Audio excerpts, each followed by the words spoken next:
Thank you, Mr. Speaker. It is good to be back on the floor of the House. I'm thrilled tonight to be surrounded with my friends and colleagues and to be a part on championing a cause as close to my heart as close and should be for every member of Congress, because we're dealing with songs and songwriters and the special place that they have in American life and really in the world. It is the amazing thing is how the songs that come from the hearts of many from Nashville, where I have friends tonight, Rob and Lance and Lee Thomas and the rest, they're watching. Others across the country are songwriters who are very interested in what goes on here, because amazingly enough, here in Washington, D.C., as the tentacles spread out, you come to find out that even in songwriting, Washington has its grip on it. I just want to point out for maybe watching. Now, this is a quote. This doesn't come from me. It comes from Kevin Kadish. Now, you may know Kevin if you like to watch a little bit of listen to music. He happened to have a little small hit with Meghan Trainor, All About That Bass. Miley Cyrus is Two More Lonely People. He made a comment. He said, "No one is trying to put Pandora or Spotify out of business. We just want a fair market value for our blood, sweat, and tears." And this is something that for me is very special, because over the next 30 minutes, you're going to hear about 1.5 million songwriters, publishers, and composers across the nation, and how the current music licensing regime is causing them to be paid well below market value. Now, as a conservative, there's one thing that I believe is that the government has a role. It has a limited constitutional role, and especially when it comes to the ultimate of the small business, the ultimate of the entrepreneurs, and those are some of our songwriters and composers, the federal government should not have its thumb on the scale. And that's what we're seeing tonight. So you're going to hear about that as we go along. Government's heavy hand in this industry needs to go. We've got another here that talks about the Songwriter Equity Act. And we've got some folks that I want to get to talk tonight, but I want to introduce this. They're all co-sponsors of this act. It's H.R. 1283. It really simply, when I start talking about this tonight, and for those watching, there are 3 ways songwriters get paid. I'm going to make it very simple. 3 ways that they get paid, 2 of which the government has their thumb on, and guess what? 1 in which they don't. Anybody want to take a guess? Raise your hand, not my colleagues. You know this. Any raise your hand real quick. Which way is the fairest way? It's when they're able to negotiate on their own. That's a sync license. So what do we looked at in the Songwriter Equity Act, and this is something we're looking at, is it removes the antiquated evidentiary standard. It adopts a fair rate standard for reproductive or mechanical licenses. Why? To ensure that songwriters, composers, and publishers are appropriately compensated for the use of their intellectual property. Now, before I get ready to turn it over to some of my friends who are here with me tonight and part of co-sponsoring this, the issue before us is we all can point back to that time. It's a song on the radio. This is the time of the year, this holiday season, that time of the year, and it may be a long drive in the summer. It may be sitting outside, but there's that song, that special someone, and that song comes on, and you hear it, and a performer has performed it wonderfully, but somewhere, and it may have been the performer, it may have been someone else, but a lot of times it's someone sitting in a room or sitting somewhere, and what comes out of their hand onto a piece of paper has come out of their heart and their mind and their mouth. And it has affected our hearts and our minds. And it's affected us even to this day, and you can think about those songs. That's what makes songwriters special. That's what makes this cause something that we need to fight for. You've heard them on the radio. Our radio stations have played these songs. And for a kid, a state trooper's kid growing up in Northeast Georgia, to listen to the radio, that was my escape. Between that and books, I traveled the world and always longed to see this. Those songwriters took me there. And this is why we're fighting today, because we believe that these artists, for that intellectual property, what comes out of their mind, what comes out and is put and expressed on paper and then translated many times through artists singing across the world, is worth protecting. It is intellectual property. It is as much intellectual property as this property of my phone in my hands. And we've got to understand that. So tonight, I've got some friends with me. We'll have a lot of time to talk about this, but I wanted to start off up north a little bit. My friend from North Dakota, Kevin Kramer, is here. And we've talked about this issue, and I'm glad he's joined me here tonight, because one of the things we talked about, Kevin, as we came on the floor, you said, it's just about fairness. Mm-hmm. And I think that's a great way to put it. It's just about fairness. So I'd be happy to yield to the gentleman to talk about this. I thank the gentleman, my friend from Georgia, and others who have carried the ball on this issue for some time. A special thanks to our friend Marsha Blackburn. I serve on the same committee with her, and I've learned a great deal about this and other things from Representative Blackburn. But I was reminded of of a quote by the songwriting and song performing phenom Taylor Swift, who said, "I think songwriting is the ultimate form of being able to make anything in life that happens in your life productive."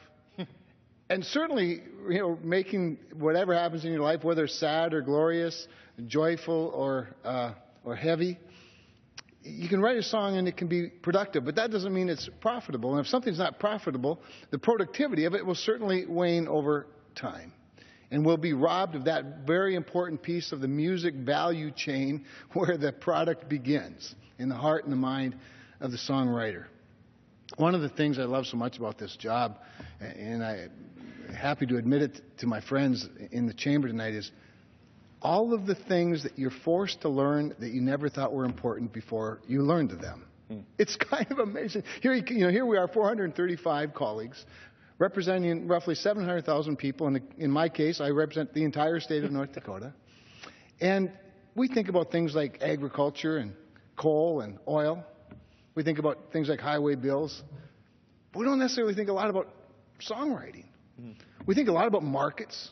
We think a lot about fairness. We think a lot about regulation. I was a regulator for nearly 10 years before becoming a member of Congress. And I regulated at monopoly industries, and I was a rate regulator. But when I was a rate regulator setting the rates for electricity rates or natural gas, I had a lot of tools at my disposal, not the least of which is all of the evidence that the record could be filled with. And in some cases, it was piles of evidence and lots of testimony. Everything was on the record. It's how you make good decisions. And in the case where regulation was required and free markets weren't as free as they would be in other products, you tried to apply as a regulator the evidence to a circumstance that best reflects the market. And tonight we're talking about something where the heavy hand, I appreciate Representative Collins' illustration of the thumb on the scale, the government's thumb on the scale, where there's been a gross inequity, a gross injustice, where technology has certainly flourished, innovation has flourished to the point where the opportunity to distribute and to enjoy music is unlike any other time. Yes. But the songwriter's been left out of the innovation piece of it. They've been really biased against them.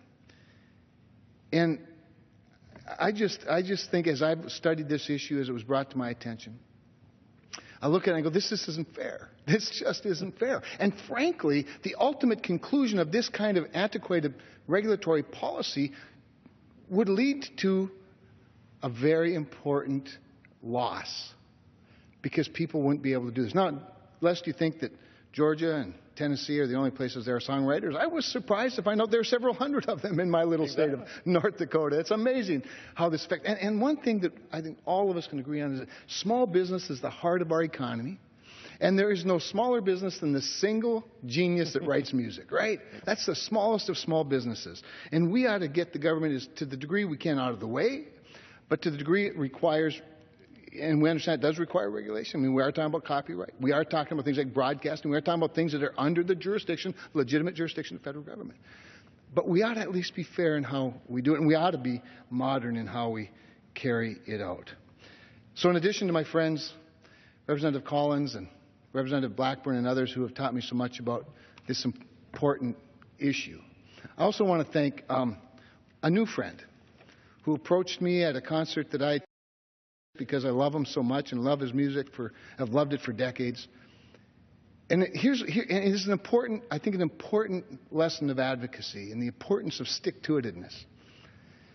I had the opportunity to meet B.J. Thomas, a hero of mine growing up. Yep. And you know what he did with the time that we had together? He advocated not on his own behalf, but on behalf of his friends, who provided the fuel for his success with a heavy heart, based on the fact that his friends weren't treated as fairly and as equitably as he has been as a performer. And it touched me deeply that this man, who had nothing really to gain by this advocacy except, I suppose, the affection of his friends, cared enough to tell this lone congressman from little state of North Dakota about this really important issue. So I'm grateful he brought it to my attention. I'm grateful for your leadership on it, and grateful to be here tonight to help shed some light on it and hopefully move the ball forward a little bit further. Thank you, and I yield back. And I think the one thing that is, for those of us who raised up, this is, for those of us, as much problems and dysfunction, and you hear all that up here all the time, Sure. To actually understand that we still believe this is the greatest country in the world. Washington, D.C. and this capital still represent a shining beacon that goes throughout the world. It stands for freedom, hope, and opportunity. The story that you just told, talking about B.J. Thomas, an artist who is profited off of songwriting, had been a part of his, but to take time to talk to his representative. That's what makes this country great. That's exactly what we're talking about here, is letting things be known that we may not have known. Sure. And seeing it in amazing places. You mentioned talking about, you never know in your state of North Dakota the great time of where you might meet a songwriter. Yeah. I just have a friend, as my friends are down here tonight, I just want to share one thing that came to my attention right as we were walking on the floor.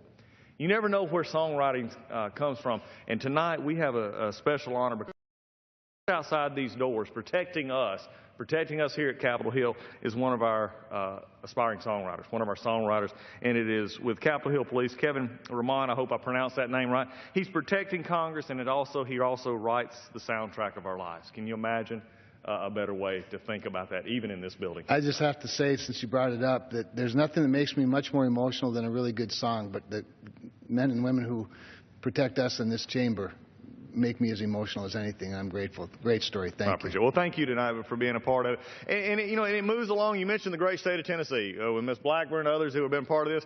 But my friend just across the border in Chattanooga, Mr. Fleshman's here tonight, and he has got a lot to share. Tennessee, Georgia, all across the country. So we're just glad to have you here tonight to be a part of promoting, as just was said, the ultimate entrepreneur. The person who is there writing the song, the small business as you go. So I just wanted to happy to yield time to talk about that. Thank you, Mr. Speaker, and I want to thank my colleague, Mr. Collins, from the great state of Georgia, our sister state, right to the south of us. I represent the great state of Tennessee, as the gentleman alluded to. Great city of Chattanooga, Chattanooga Choo Choo, a great song. There we go. And I came to Congress, and some very creative people came to see me. We get a lot of visits up here in Congress. Folks from all over the country come to see us. And I got a knock at the door one day, and there were some songwriters. And these are very talented men and women. And what do? They write and perform songs. And I was just so impressed. These are creative entrepreneurs. And some of the stories are outstanding. One gentleman came to see me, and he said, one day years ago, long time ago, I wrote a song and went in and saw the great Johnny Cash, and he liked my song, and he played my song, and it went. That was his claim to fame. Another gentleman came in, and he mentioned a song, and he said, I wrote that and played it for a fellow by the name of Frank Sinatra. Now, I remember those two great performers, but these were the folks that wrote the songs.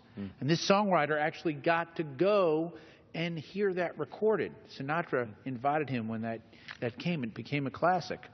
But I was surprised to learn, as my colleague from Georgia alluded to, with the Songwriter Equity Act, but there's some fundamental unfairnesses involved in the process.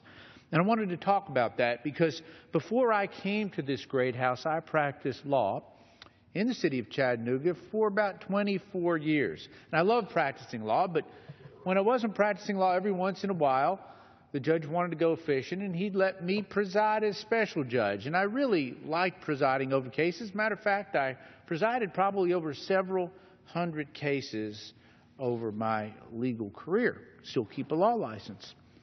But as a judge, what did you hear? You heard evidence many times.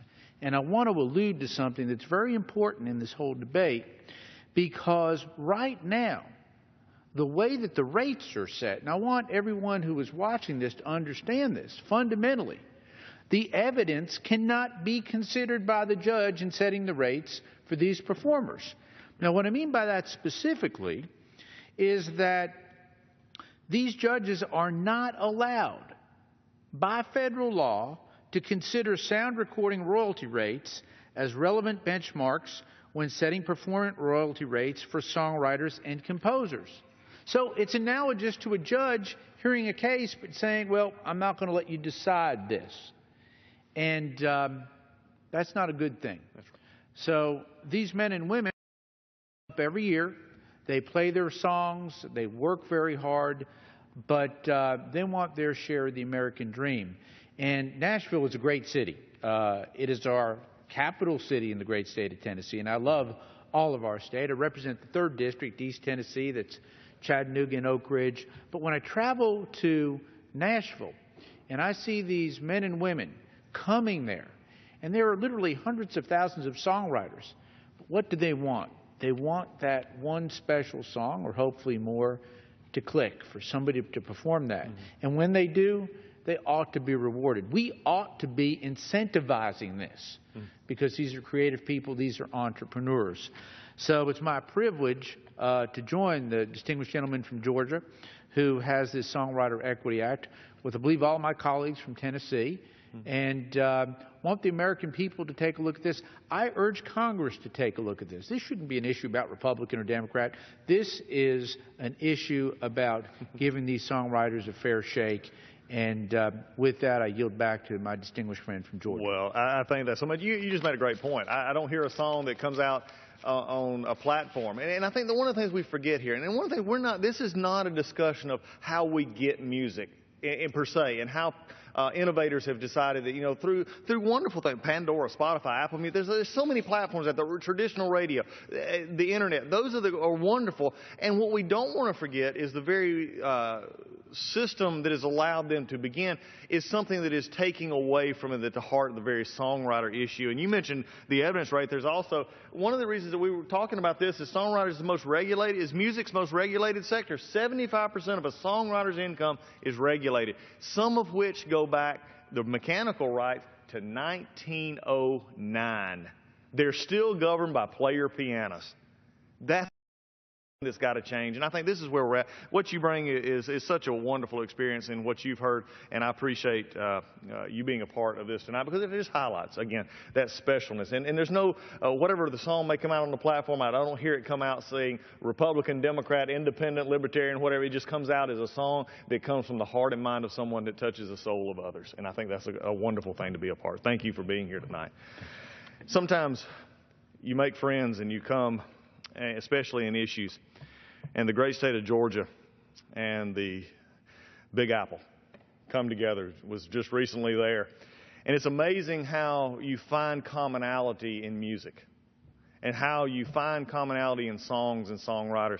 I am just very honored to have as my lead sponsor on this, on the Songwriter Equity Act, is Hakeem Jeffries from New York, who we share some background, but we also share a love of music. And I think that's what really, and Hakeem, I think as we talk about this, there's a passion that shows this is not a regional issue, it's not a genre issue, it's a fairness issue. And I think that is something that we can come around and reach across the aisle and say, let's look and work at how we best can do that. And I'm so glad to have you as a part of this. You are a wonderful spokesman to be a part of fairness in what you do for your district, and especially, you know, with the songwriting community in New York, with Atlanta, with L.A., with Nashville, and all over. This has been something that's brought us all together. It's been great to be a part of. I'd love to yield for you to share as much as you would like tonight. I thank my good friend and distinguished gentleman from Georgia for yielding, for convening us here today on this incredibly important issue on the House floor, and of course for your extraordinary leadership on behalf of the songwriters in America. You know, over the years I've gotten to know some very good country lawyers. I've also gotten to know some very good country preachers. My good friend from Georgia is the best of both worlds, and so we appreciate the tremendous skill set that you've brought to bear here in the United States Congress. We're members, of course, of the class of 2012, and it's been wonderful to work closely with you in your capacity as the lead sponsor of this very important piece of legislation. Article 1, Section 8, Clause 8 of the United States Constitution gives Congress, both the House and the Senate, the power to create a robust intellectual property system.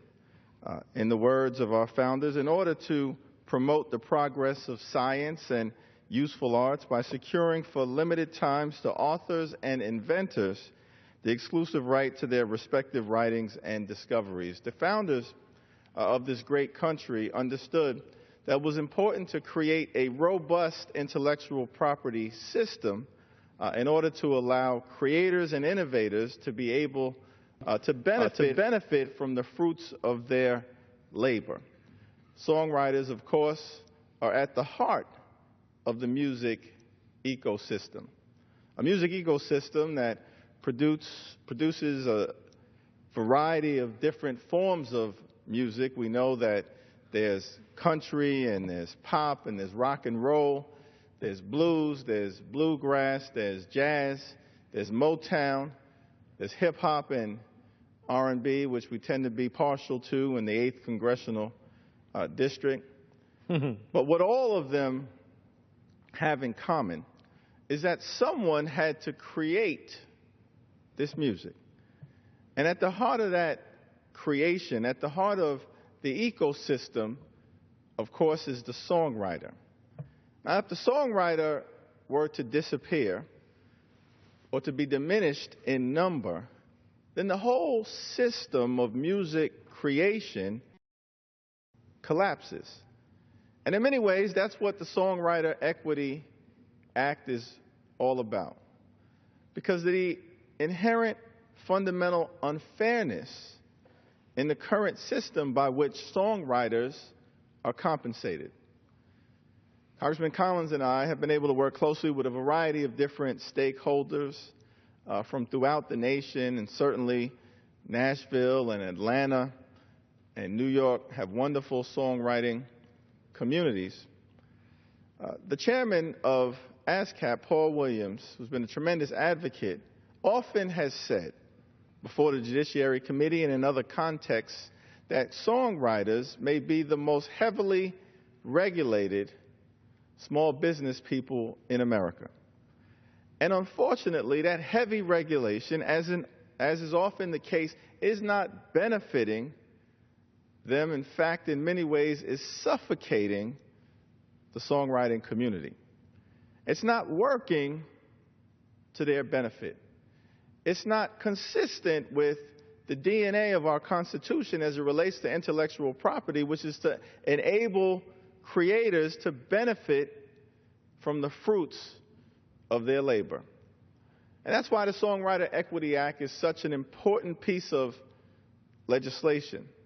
In order to allow those songwriters who are spread out in all 435 congressional districts in every great state in the union to be able to participate fairly in the music ecosystem that is so central to the genres that we all know and love throughout our land. Music, of course, is universal in nature.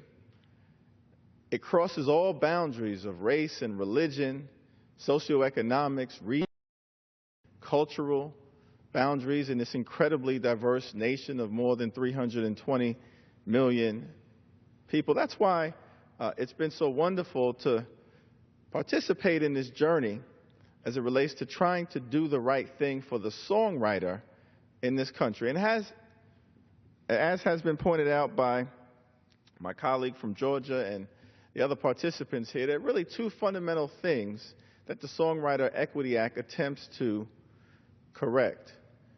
First, it's important to make sure that the rate courts, who often decide the compensation for songwriters in certain contexts, have an opportunity to consider all of the evidence so that they can arrive at an informed decision as to what makes the most sense. It's just illogical to believe that a rate court that is walled off from certain forms of evidence, such as the compensation received by recording artists, can arrive at a fair and equitable decision. And in fact, what we've seen is that over time, because this wall has existed, the compensation for recording artists has increased significantly. The compensation for songwriters has remained at an artificially low level. That's one of the things that we're trying to correct. Let all of the evidence be considered by the courts that are determining these rates. And lastly, the Songwriter Equity Act is designed to bring some notion of market fairness to the compensation of songwriters who create the music that we love. And right now, we've got artificially imposed regulatory rates on these songwriters in a manner that's not fair, that's not just, not consistent with a market-based approach that has made the United States so prosperous for so many other folks. That's why songwriters rightfully can say, this overregulation is not working for us. We just like to be able to get the fair market value of our creations. And that's what the Songwriter Equity Act is designed to do. And so I'm looking forward to working closely with my good friend from Georgia. He's been a tremendous leader in this regard, and I'm hopeful that we will be able to soon advance this legislation before the Judiciary Committee. It's got tremendous bipartisan support, Republicans and Democrats, progressives and conservatives, and advance this legislation out of Judiciary onto the House floor and eventually get it to a place where it can be signed into law from the President. Thank you for your extraordinary leadership. I yield back. Well, I thank you, Ms. Jeffries, and I think the interesting thing here, and one thing I think you and I both would point out in this is not, it's not one against another, it's not playing off, it's just being fair for all involved. I mean, you've got artists who enjoy a very good living based on songs that were written by others. And in this process, in this ecosystem, we're not minding the platform. We're just saying be fair in the use of it. We want to see every opportunity for every songwriter to be a part, but also be equally compensated, fairly compensated. Not more, not less, just fairly compensated. And I think that's the one thing I want to make sure that our songwriters, composers out there understand. They're all in this together. And they also, as they have advocated, continue that advocacy, but know that we all come together because we're the beneficiaries of their genius. And I think that's the thing. And I appreciate you so much in that part. Thank you. Tonight, as we're coming sort of to an end, many people have asked me, Doug, how did you get involved in this? How did you get a kid from North Georgia get involved in songwriters? Well, somebody with the amazing Georgia has almost 50,000 songwriters registered with many. BMI is one of the groups that is registered. ASCAP, Paul Williams is a dear friend. Of course, has a real connection to Georgia for all the folks who are watching, Smokey and the Bandit, and Paul's connections, just so many things in songwriting. But just, locally, I mean, this is a multi-million-dollar business, and these are all small entrepreneurs. But I just wanted to highlight, for me, it came personal. It comes from listening to my mother-in-law and her husband as they sing, and they just go back to the old shape note singing books of the churches in Northeast Georgia. It goes to when my beautiful bride, Lisa, and I first started dating. And one of the first things we did was we went to a hootenanny. And this is where everybody just brought music. They brought their instruments, they brought everything, and they just began to sing, and it came from the heart. And in my office, I keep a file folder and actually have some framed of just words put to paper. Songs are simply expressions of the heart that are yielded from the mind through the heart that come out the mouth that touch the souls of others. And then my dad and my mom. My dad went to school with a young man. He went on to become known as Whispering Bill Anderson. Started his songwriting in my district, in the 9th District, living in Commerce, Georgia at the time at WWJC. The radio station is still there. Wrote from my understanding from the story from Bill was he was on top of the building and he wrote this song, City Lights, which was performed by Ray Price.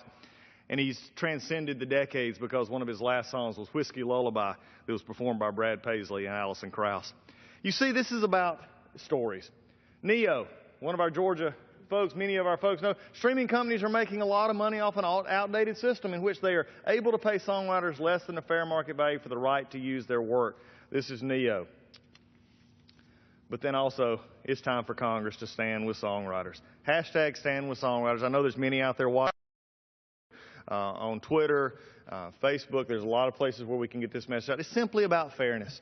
As I come to a close tonight, even today, when I was in Iraq just a few years ago, there were songs that I would hear as I was driving around and I was meeting with other service members out on the gate post, and we would talk about a lot of things, family, love, life, problems, and then it'd always come around and something would be on the radio and a song would come across. And to this day, if a certain song was played, it could be Chicken Fried by Zach Brown Band. I can still believe that I'm still in Iraq, and I still go back to those times, and I see those young men and young women who are protecting us, and we're protecting us all over the world. You see, that's what the songwriter does.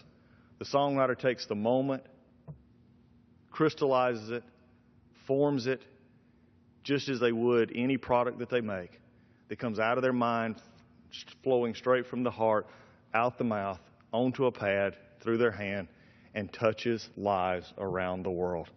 It's time for Congress to look. It's time for Congress to understand that this is about small business and small entrepreneurs. It's time for Congress to stand with songwriters. And with that, Mr. Speaker, I yield back. The gentleman.